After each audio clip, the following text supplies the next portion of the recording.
अरावली पर्वतमाला भारत की सबसे प्राचीन पर्वत श्रृंखलाओं में से एक मानी जाती है और यही नहीं बल्कि इसे विश्व की सबसे पुरानी पर्वत श्रृंखलाओं में भी गिना जाता है।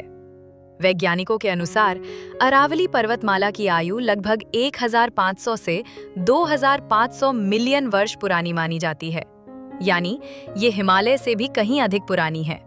अरावली शब्द संस्कृत के अर और वल्ली से मिलकर बना है, जिसका अर्थ होता है चट्टानों की श्रृंखला। ये पर्वतमाला ऊंची और नुकीली चोटियों के लिए नहीं, बल्कि अपनी प्राचीन चट्टानों, क्षरित पहाड़ियों और शांत भौगोलिक संरचना के लिए जानी जाती है। समय के साथ हवा, पानी और मौसम के प्रभाव से इसकी ऊंचाई कम होती गई, लेकिन इसके बावजूद अरावली पर्वतमाला आज भी भारत की जलवायु, पर्यावरण और सभ्यता के लिए अत्यंत महत्वपूर्ण भूमिका निभाती है।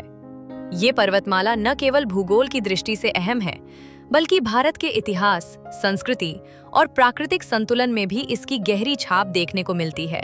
यदि हम अरावली पर्वतमाला के स्थान की बात करें, तो यह पर्वतमाला भारत के उत्तर पश्चिमी भाग में स्थित है और लगभग 670 किलोमीटर की लंबाई में फैली हुई है। अरावली पर्वतमाला की शुरुआत गुजरात के पालनपुर क्षेत्र से मानी जाती है और यह उत्तर पूर्व दिशा में बढ़ते हुए राजस्थान के अधिकांश हिस्से को पार करती है। इसके बाद यह पर्वतमाला हरियाणा और दिल्ली तक फैली हुई है, जहां इसे दिल्ली रिज के नाम से जाना जाता है। राजस्थान में यह पर्वतमाला राज्य को लगभग 2 भागों में विभाजित करती है। एक ओर थार मरुस्थल का शुष्क क्षेत्र और दूसरी ओर अपेक्षाकृत अधिक उपजाऊ तथा हरा भरा क्षेत्र। माउंट आबू, जो राजस्थान का एकमात्र हिल स्टेशन है, अरावली पर्वतमाला का ही हिस्सा है और यही इसकी सबसे ऊंची छोटी गुरु शिखर का स्थान भी है, जिसकी ऊंचाई लगभग 1722 मीटर है। अरावली पर्वतमाला गुजरात, राजस्थान, हरियाणा और दिल्ली जैसे राज्यों को जोड़ते हुए भारत की भौगोलिक संरचना में एक प्राकृतिक रीढ़ की तरह कार्य करती है। अरावली पर्वतमाला का स्थान केवल भौगोलिक दृष्टि से ही नहीं, बल्कि पर्यावरणीय दृष्टि से भी अत्यंत महत्वपूर्ण है। ये पर्वतमाला थार मरुस्थल को पूर्वी भारत की ओर फैलने से रोकने में सहायक है और साथ ही मॉनसून की हवाओं को प्रभावित कर वर्षा के वितरण में भूमिका निभाती है। इसके अलावा अरावली क्षेत्र अनेक नदियों जैसे बनास, लूनी और साबरमती के उद्गम स्थल के रूप में भी जाना जाता है। दिल्ली, जयपुर और आसपास के क्षेत्रों के लिए अरावली पर्वतमाला फेफड़ों की तरह काम करती है, क्योंकि यह प्रदूषण को कम करने और हरियाली बनाए रखने में मदद करती है।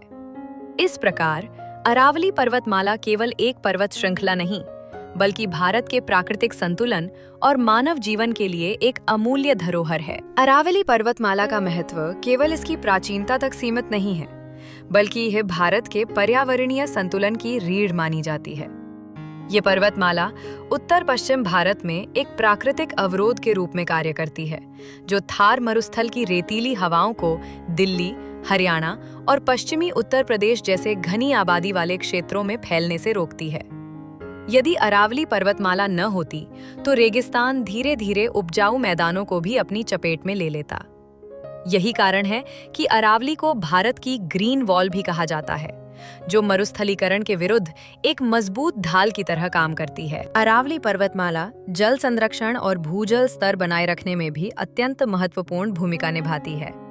इसकी चट्टानों और पहाड़ियों के बीच वर्षा का जल धीरे धीरे जमीन में समा जाता है, जिससे आसपास के क्षेत्रों में भूजल का स्तर बना रहता है। यही जल आगे चलकर कुओं, बावड़ियों और झीलों के रूप में मानव जीवन को सहारा देता है।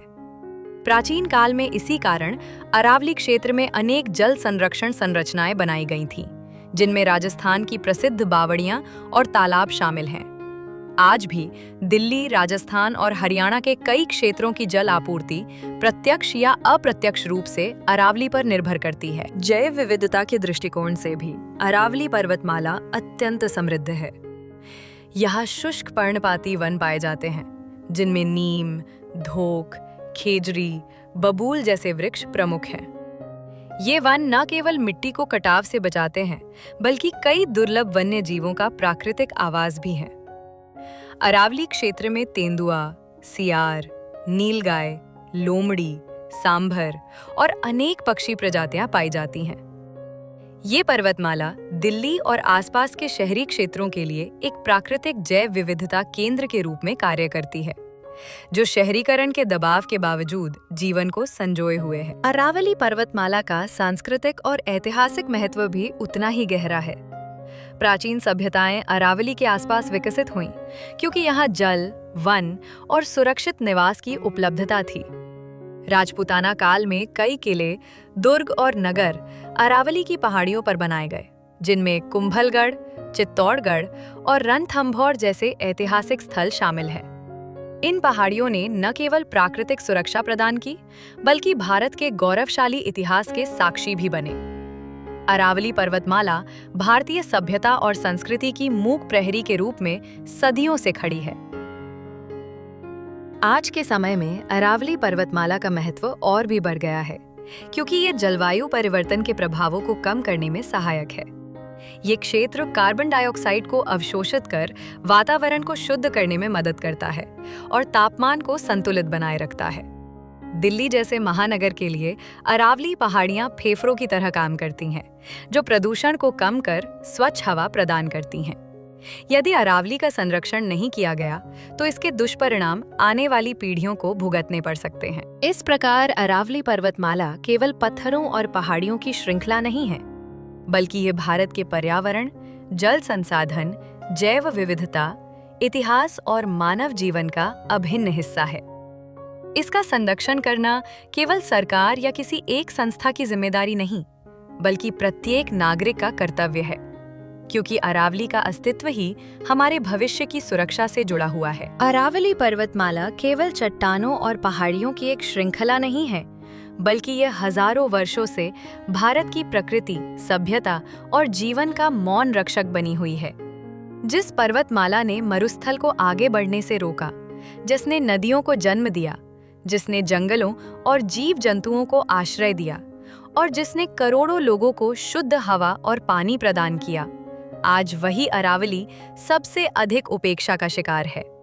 आधुनिक विकास, अवैध खनन और अंधाधुंध निर्माण ने इस प्राचीन धरोहर को कमजोर कर दिया है, लेकिन अभी भी समय पूरी तरह हाथ से नहीं निकला है। यदि आज समाज, सरकार और आम नागरिक मिलकर अरावली के संरक्षण की दिशा में कदम उठाएं, तो इस पर्वतमाला को फिर से जीवन दिया जा सकता है। अरावली को बचाना केवल पर्यावरण को बचाना नहीं है, बल्कि ये हमारी आने वाली पीढ़ियों के लिए जल, जीवन और संतुलित जलवायु को सुरक्षित करने का प्रयास है। अंत में यही कहना उचित होगा कि जब हम अरावली को बचाते हैं, तो हम वास्तव में अपने भविष्य, अपनी संस्कृति और अपने अस्तित्व को बचाते हैं, क्योंकि प्रकृति के बिना विकास अधूरा है और अरावली के बिना उत्तर पश्चिम भारत की कल्पना भी अधूरी है।